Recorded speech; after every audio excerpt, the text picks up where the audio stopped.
Alright, as promised, here we are. Green Stuff World paint remover. So, what does it say?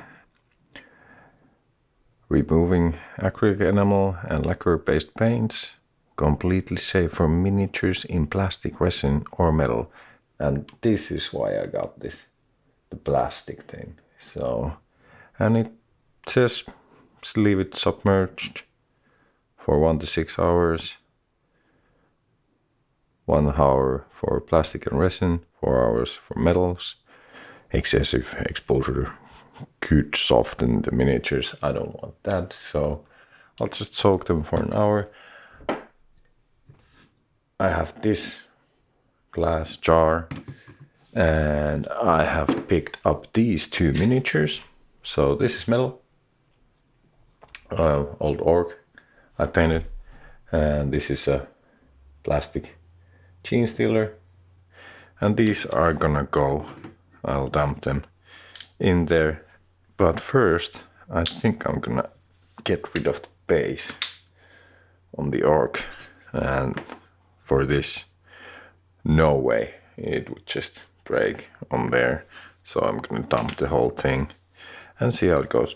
But yeah, it seemed to be pretty odorless, but I'm still gonna cover that with something while they're there, and you know, after this has been there for an hour or something, I'm gonna get it out and rinse it off and see if the paint comes out.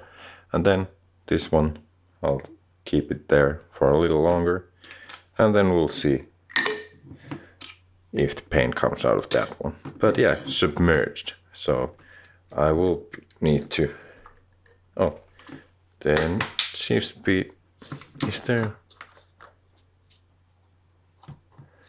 oh yeah, good. Oh, it's not odorless, yeah.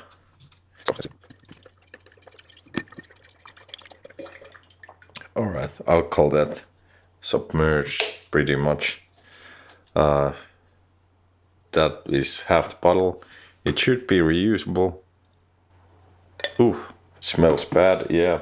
So let's put a lid of some sort in there. And yeah, I'll leave them there, take them out, and see what we got after that. Okay.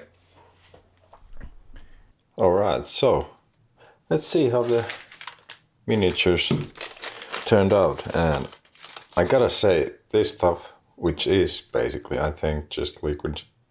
I have a spray here, but you can get this stuff, like a big can for, well, quite cheap. Cheaper than this. Does the same thing, pretty much. Yeah, so this is how the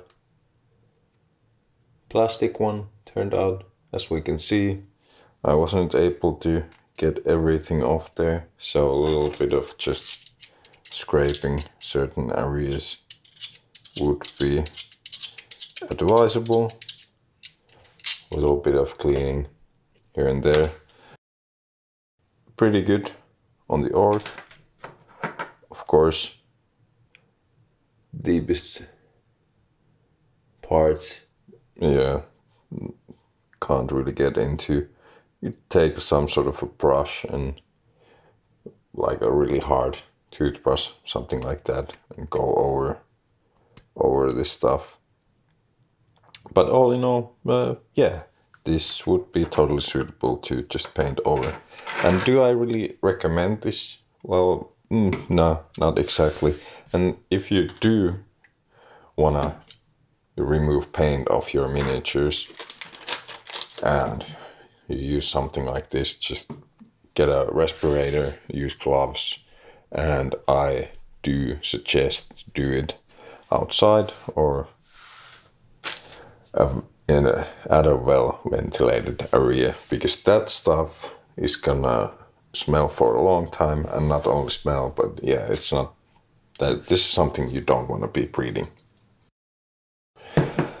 So keep that in mind if you really need to. And I had to put this outside as well for a long time because it just smelled terrible, because that stuff kind of just soaks in and onto the plastic. But now it's not that bad anymore. We're totally fine to paint over. But that's the thing. So if you actually just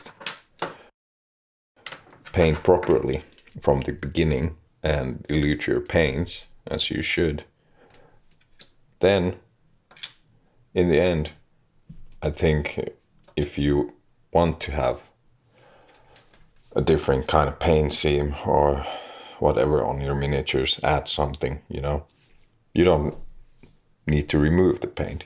You can just paint over at least a few times when you really keep and you're not gonna lose much detail, or basically none at all in the end, especially if you're just painting armies or miniatures for gaming. So that's my advice.